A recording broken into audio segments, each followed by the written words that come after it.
take on, as the Vice President say, this welcome challenge of speaking both as a private sector investment banker, but equally as a proud alum of the African Development Bank. So I have worked on both sides of the fence. I will set forward as well, I hope, a constructive but also challenging tone, which was the instructions given to me. And I do it in the following context. The urgency and the complications of the climate emergency demand a rethinking both of the scale and the content of the manner in which we talk about the private sector and the mobilization of the private sector. It is my contention that multilateral development banks still have in their mind the frame that was originally developed in 2015, all the way back to the World Bank's Billions to Trillions document. That the essential solution for the driving forward of the mobilization of the private sector runs through multilateral development bank balance sheets. So it's very clear in that document. I would argue a lot of that same logic still remains. The multilateral development banks are generally composed, well-intentioned as they are, of project finance colleagues. They think in infrastructure terms. They think in terms of commercial banks like MUFG, big project finance houses they've worked with for a long time. They think in terms of the private sector development bank arms. I would argue, and I will talk about this, that is not who we are targeting for the numbers, to address the numbers that have been talked about throughout this day. Number two, as part of the same logic, I would argue that as we talk about the pipeline gap, it's the perpetual topic at these conversations. The multilateral development banks, and I think partners as well, we tend to think in terms of last-minute technical assistance or getting the policies right. It's a phrase that is often used in development materials. And I think there's also an interesting comment, and I will reference the comments by President Adesina. There's a sense that if the instruments are prepared, the private sector will come. It's a question of tools.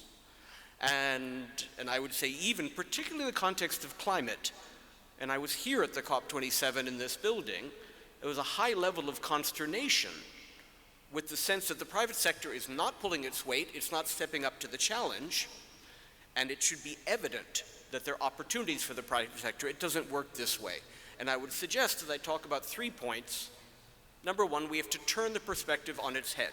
Number one, we have to get onto this continent the same institutional investors that work in Mexico, that work in India, that work in Indonesia at large size. These are insurance companies, pension funds, or sovereign wealth funds. They do not work on the continent yet. Number two, and this is about the question of instruments and why the private sector may or may not come in size.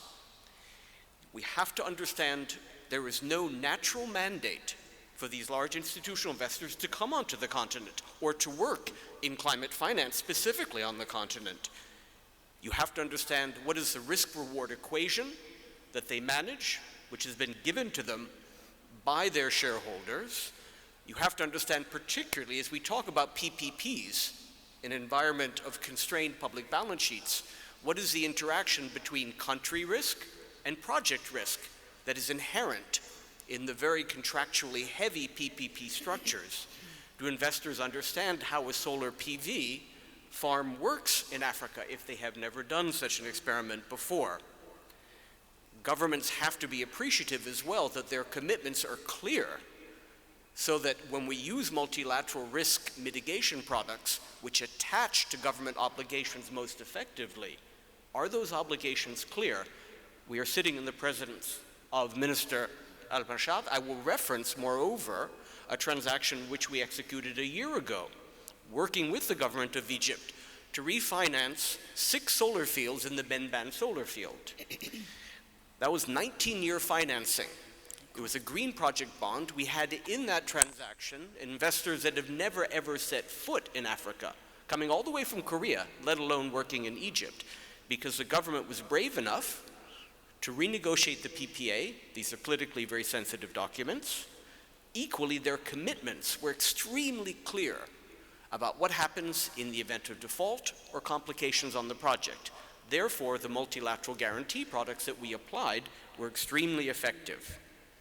Number two, in terms of climate finance, we have to think not as implementers of blended finance, but you have to think the way the UN agencies talk about, you have to think like philanthropies, and you have to think the way the specialized climate NGOs think. They understand the subtleties, the interplay, and the causality between climate change and the design, the siting, and the programming of infrastructure. Even if you have done a water project or a waste management project or even an electric vehicle charging station, if it is not properly sited according to adaptation thinking, then you are missing a fundamental element. The adaptation question, natural capital, has been mentioned on this stage for the past couple of days. I'm not sure, for example, as we think about some of the tools governments use, that they are integrated into the way projects are designed. NDCs, national adaptation plans, government ownership, that is the starting point for any serious conversation about where you site and plan for investments in the climate frame. That is where the value chain linkages will come and eventually where the investment pipeline will come from. I've heard the reference to the African Development Bank partnering with the Global Center for Adaptation, and you didn't mention, Vice President, the Rockefeller Foundation is also a partner. It's very interesting, very progressive thinkers. Finally, and this is really, I speak to colleagues that are on the board of the African Development Bank who are sitting on this panel, I think in an environment of scarcity in which the principle of minimum concessionality has to apply, we're very comfortable talking about social impact, about environmental impact, how we measure those elements, how the board papers pay close attention to ensure that every penny achieves maximum impact across those metrics. We don't talk at all about the positive externalities or the additionality associated with financing. What is the nature of the financing? Financing instruments can also have positive externalities. They can have market learning benefits, you can have innovation benefits, and most importantly for this continent, you can have the ability of investors over time to reduce the economic and reputation risk that they perceive through their incorporation in the facilities.